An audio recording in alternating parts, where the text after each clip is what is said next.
साथियों, सभी साथियों को मेरा नमस्कार है। यहाँ पे है सुभाष सैनी के साथ। साथियों, आइए जानते हैं कि जो सिंधु जल संधि में भारत क्यों खा गया धोखा और पाकिस्तान जो है की शर्तें जो जिस पर बाद में नेहरू जी भी पछताते रहे थे।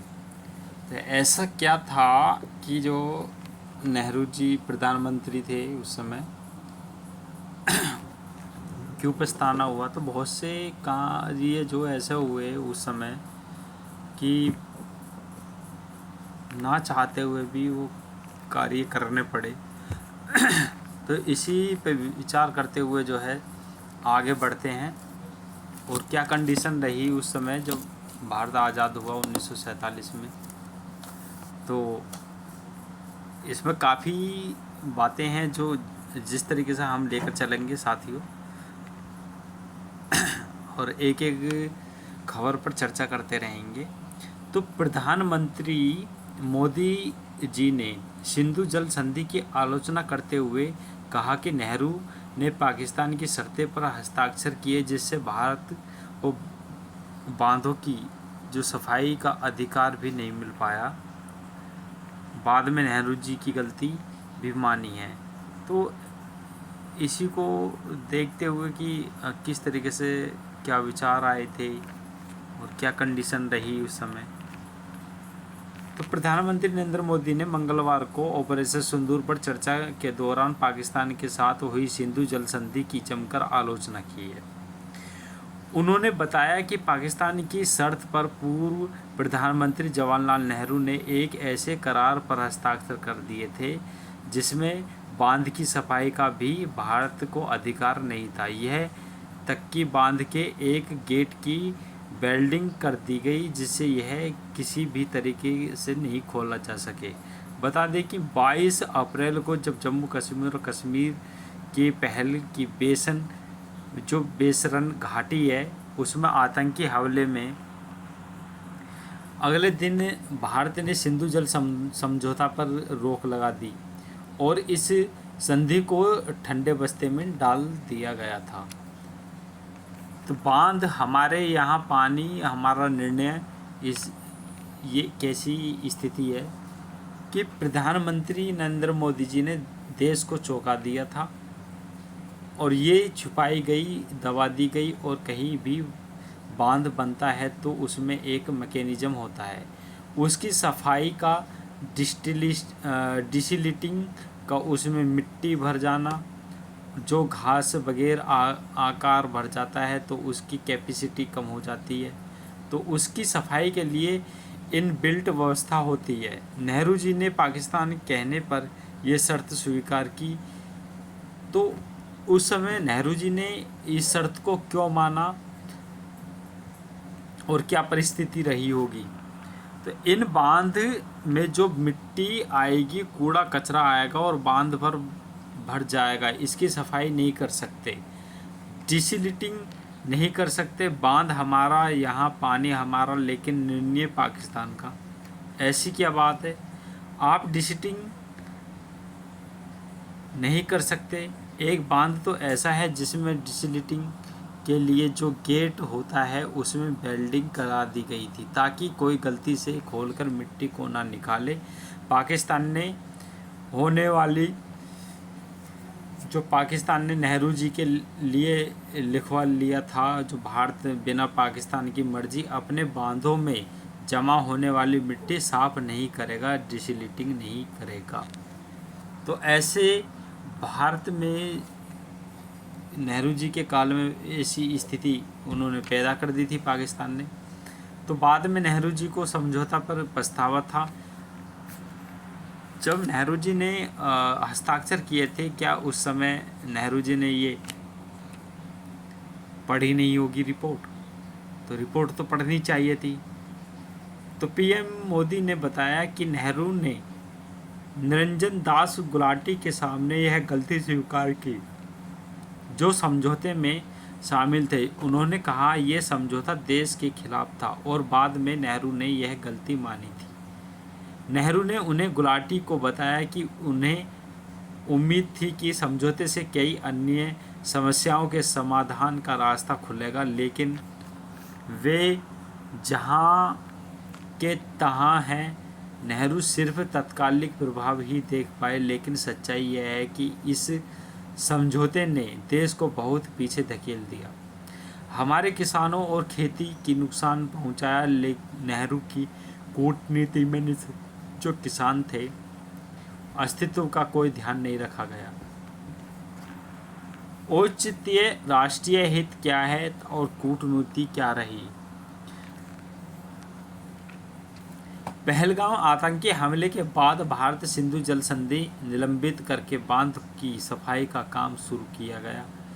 इसके अलावा भारत ने सिंधु नदियों के पानी को राजस्थान और गुजरात तक ले जाने के लिए नहरों नेटवर्क तैयार करने की योजना पर काम किया।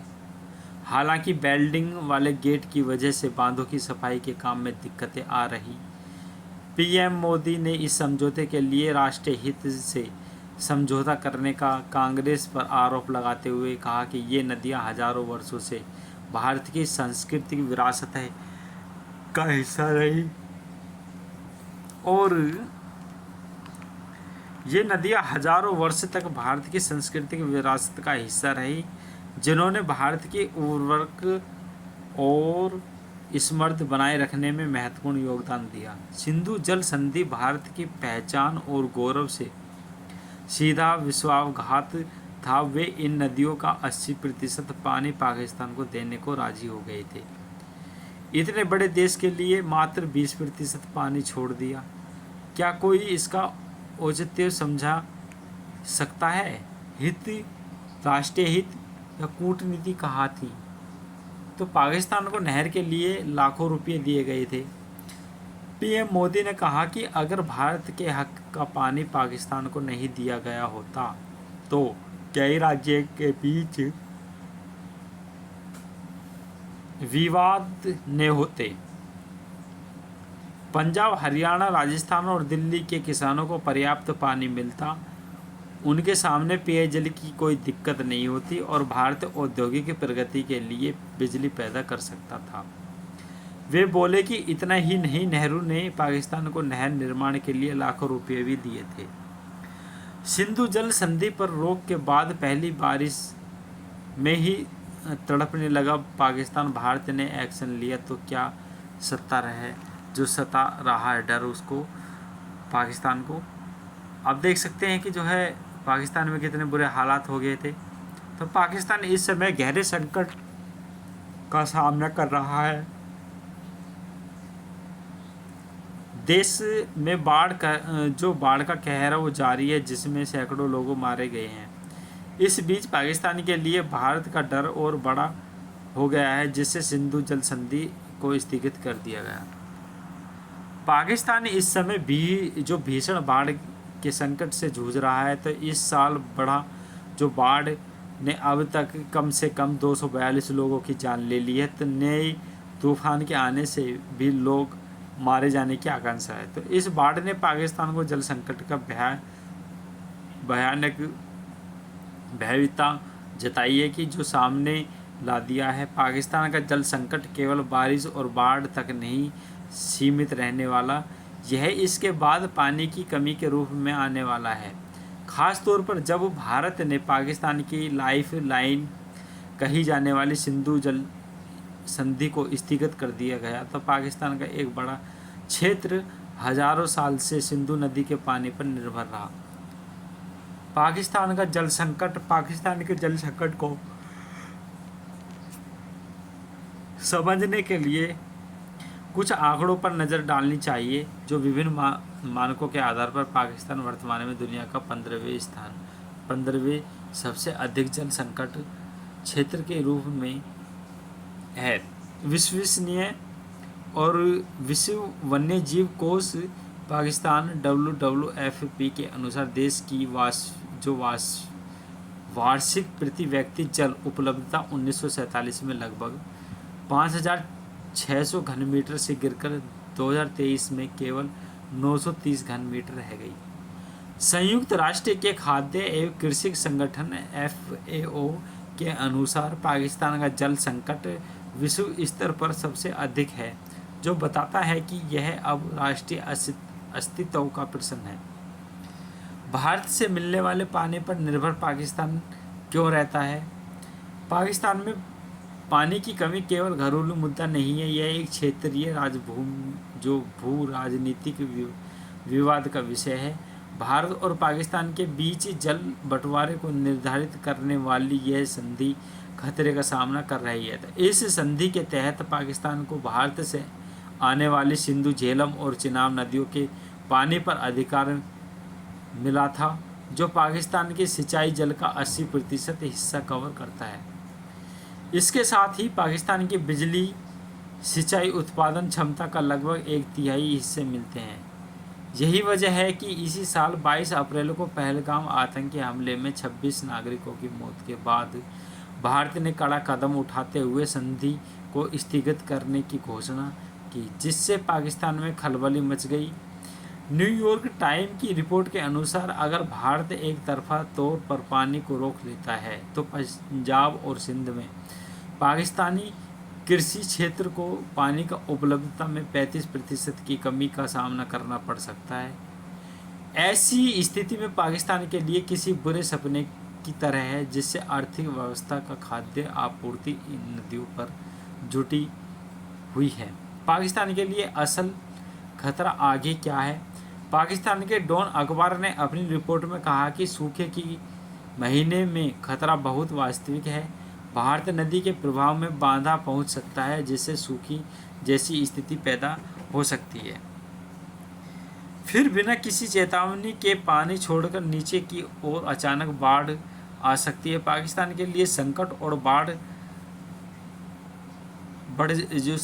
और बढ़ जाता है, क्योंकि उसके पास अतिरिक्त जल को जमा करने के लिए भंडार सुविधा का भारी अभाव है। केवल 30 दिन में पानी रोकने की क्षमता पाकिस्तान के केवल 30 दिनों का पानी जम कर सकता है, जो 30 दिनों तक पानी जमा कर सकता है, जो जल सुरक्षा के लिए 120 दिनों के अंतर्राष्ट्रीय मानक से बहुत कम है। इस सीमित क्षमता के साथ पाकिस्तानी अतिरिक्त वर्षा जल या पिघले हुए हिम नदियों को जो हिम नदी हैं उन संकट के समय के लिए जमा नहीं कर सकता। यह स्थिति पाकिस्तान के लिए जल संकट का खतरा बढ़ा देती है। तो पाकिस्तान को पानी की खाद्य संकट पैदा कर सकती है, जो देश को भूखमरी की स्थिति में रोक सकता है। तो यही वजह है कि पाकिस्तान के प्रधानमंत्री बार बार बातचीत गुहार लगा रहे हैं। तो हालांकि पहलगाम को दहलाने वाला आतंकी ने हमले के लिए बैसरन घाटी ही क्यों चुना, जाने इनसाइड स्टोरी। तो पहलगाम गांदरबल में हुए हमले में एक आतंकी संगठन में शामिल कुछ खास दहशतगर्दों का ही हाथ है, और जांच में पता चला है कि इन आतंकियों ने इस बार हमले के लिए कुछ 4 स्थानों की रैकी की थी। लेकिन आखिरकार बैसरन घाटी को इसलिए निशाना बनाया गया क्योंकि वह सुरक्षा कम थी। पहलगाम के दहशतगर्दों ने ही जेड मोड़ सुरंग में भी मचाई तबाही। बैसरन घाटी में हमले से पहले कम से कम 4 स्थानों की रैकी की थी। कम सुरक्षा के चलते पहले के लिए जो आतंकियों ने बैसरन घाटी को चुना। बैसरन घाटी दोस्तों ये है, आप देख सकते हैं यही वो घटना हुई थी जो यात्री मारे गए थे। तो पहलगाम में पर्यटकों पर हुए हमले 2024 में गांदरबल में मजदूर और एक डॉक्टर की हत्या के पीछे एक ही आतंकी समूह का हाथ सामने आ रहा है। 22 अप्रैल 2025 को पहलगाम के बैसरन घाटी में हुए हमले 26 बेगुनाह मारे गए थे। जांच में यह बात सामने आई। आतंकियों ने हमले से पहले 4 स्थानों की रैकी की थी, लेकिन आखिरकार बैसरन घाटी में ही तबाही मचाने का फैसला किया।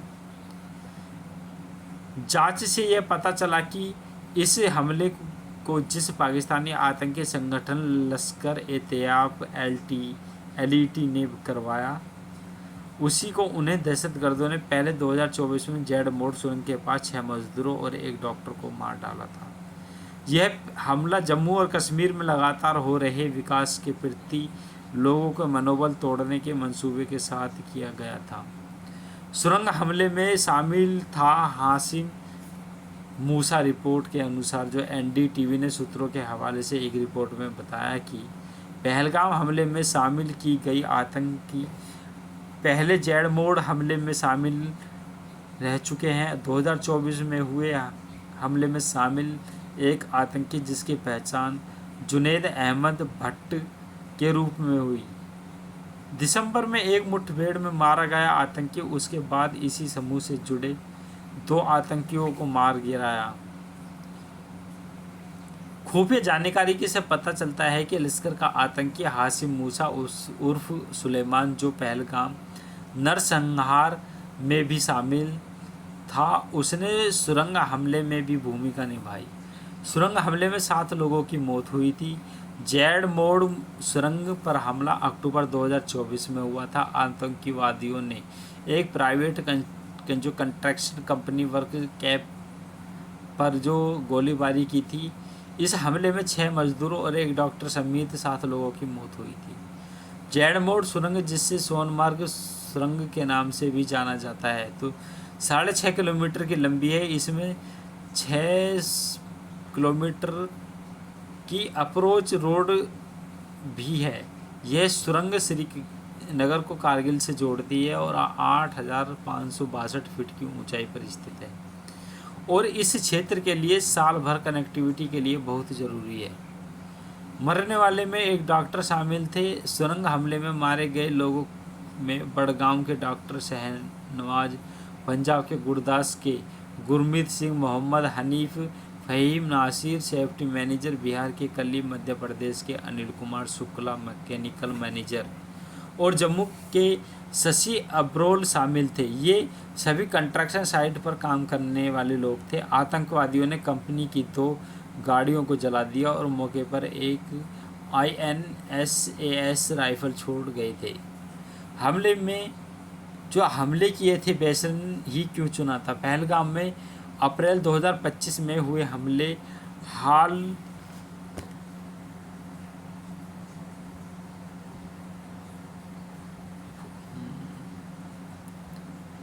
हमलों में एक था। जांच में शामिल अधिकारियों के अनुसार लश्कर समूह के सदस्य 15 अप्रैल को पहलगाम पहुंचे थे। उन्होंने बेसरैन और घाटी बेताब घाटी और एक लोकल अम्यूजमेंट पार्क समेत 4 टूरिस्ट जगहों पर रोकी थी, लेकिन आखिर में उन्होंने बेसरैन घाटी को ही निशाना क्यों बनाया? वह सुरक्षा कम थी इसलिए। धर्म पूछकर नरसंहार दिया अंजाम। तो जो आतंकवादी थे उन्होंने धर्म पूछकर उनको मारा था। पकड़े गए ओवरग्राउंड वर्क OGWS से मिली जानकारी के अनुसार आतंकवादियों ने हमले करने से पहले कम से कम 2 दिन बेसरैन घाटी में बिताए थे। 22 अप्रैल को दोपहर करीब 1:30 बजे उन्होंने हमला किया। वे आसपास के देवदार के जंगलों से निकल थे। जिन लोगों ने वहां देखा था, हमलावरों ने कुछ पीड़ितों से पूछताछ और उन्होंने इस्लामिक आयतें सुनाने को कहा। आयतें कहते हैं उनकी जो उनसे पूछा था। लोग ऐसा नहीं कर पाए कि उन्हें पॉइंट ब्लैंक रेंज से गोली मार दी गई। तो साथियों, यहाँ जो इन्होंने इस तरीके से घटना का अंजाम दिया था आतंकवादियों ने, ये बहुत बुरा किया था। तो इसमें हमने सारी जो अपडेट कवर की है दोस्तों। वीडियो अच्छी लगे तो सब्सक्राइब और शेयर ज़रूर करना दोस्तों। रात का समय है, रात के टाइम ये वीडियो बनाई है और नींद भी आ रही है मेरे प्रिय साथियों। तो जैसे भी आगे कोई अपडेट मिलती है आपको बताया जाएगा। Thank you for watching this video.